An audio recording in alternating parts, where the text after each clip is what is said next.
ಕೂಡ ಇದೇ ಮಠದಲ್ಲಿದ್ದುಕೊಂಡು ಪೂಜ್ಯ ಜಗದ್ಗುರು ಡಾಕ್ಟರ್ ಮೂಜಗಂ ಮಹಾಸನ್ನಿಧಿಯವರ ಸಾಮೀಪ್ಯದಲ್ಲಿದ್ದುಕೊಂಡು ಆ ಮಠವನ್ನು ಬೆಳಗಿರುವಂತಹ ಪುಣ್ಯ ಪರಂಪರೆಯನ್ನು ನಾವೆಲ್ಲರೂ ಕೂಡ ನೋಡ್ತಾ ಇದ್ದೇವೆ.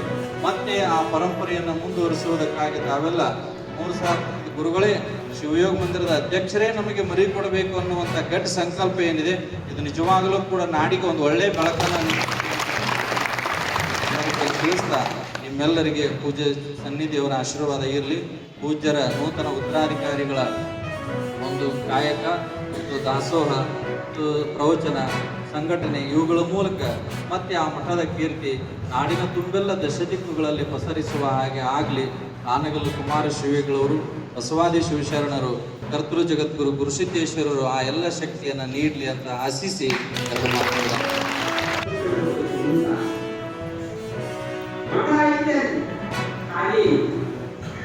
ಪರಂಪರೆ ಮುಂದುವರಿಸಿಕೊಂಡು ಬರ್ತದ ಬರಲ್ಲ. ಯಾರು ಕರ್ಕೊಂಡು ಕುಂದಿಸ್ಬೇಕಾಗುತ್ತೆ. ನೀವು ಯಾರು ಕುಂದಕ್ಕಾಗುತ್ತೋ ಹಂಗೆ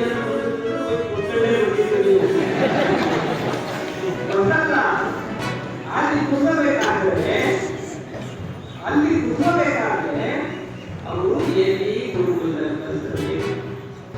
ಧಾರ್ಮಿಕ ಸಂಸ್ಕಾರ ಇರಲಿ, ವಿನ್ಯಾಸತ್ವ ಇರಲಿ, ತ್ಯಾಗ ಭಾವ ಇರಲಿ, ಸಮಾಜವನ್ನು ತಿಳಿಸುವಂತಹ ಪ್ರವಚನ ಮಾಡುವ ಜ್ಞಾನ ಶಕ್ತಿ ಇರಬೇಕು, ಕಲೆ ಇರಬೇಕು. ಇದೆಲ್ಲ ಇದ್ದಂತಹ ಒಬ್ಬ ಯೋಗ್ಯರನ್ನ ಅಲ್ಲಿ ಕುಂದಿಸಬೇಕಾಗುತ್ತೆ. ಆವಾಗ ಮುಖ ಅಂತ ಅನಿಸಿದೆ. ಇವತ್ತು ಈ ಕೆಲಸದಲ್ಲಿ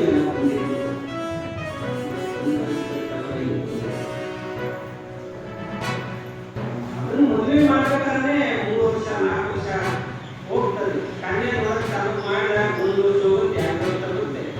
ಅಪ್ಪ ಹೋಗಿದ್ರೆ ಇನ್ನೂ ಮಾಡ್ತಾರೆ ಹೋಗಲ್ಲ. ಈಗ ದಿವಸಗಳು ಹೋಗ್ತಿರ್ತಾರೆ. ಒಂದು ಮನೆ ಮದುವೆ ಮಾಡ್ತಾರೆ. 2 ವರ್ಷದಿಂದ ಹುಡುಗಿ ಮಾಡಬೇಕು. ಆದರೆ ಈಗ ಯೋಗ ನಿಮಗೆ ಇವತ್ತಾದಂಥ ಅವಕಾಶ ಬಂದಿದೆಯಪ್ಪ. ನೀವೆಲ್ಲರೂ ಕೂಡ ತುಂಬ ಗೌರವದಿಂದ ಆ ಮಹತ್ವದ ನಮ್ಮ ಹಿಂದಿನ ಜಗತ್ತು ಇದ್ದಾಗಿಂದ ಅವಿನಾಭಾವ ಹಿಂದಿನ ಚಿಂತನೆ ಸಿದ್ಧಪ್ರಭು ಸ್ವಾಮಿಗಳು ನಮ್ಮ ಜಗತ್ತುಗಳನ್ನು ಬಿಟ್ಟು ಯಾವ ಕಾರ್ಯಕ್ರಮವನ್ನು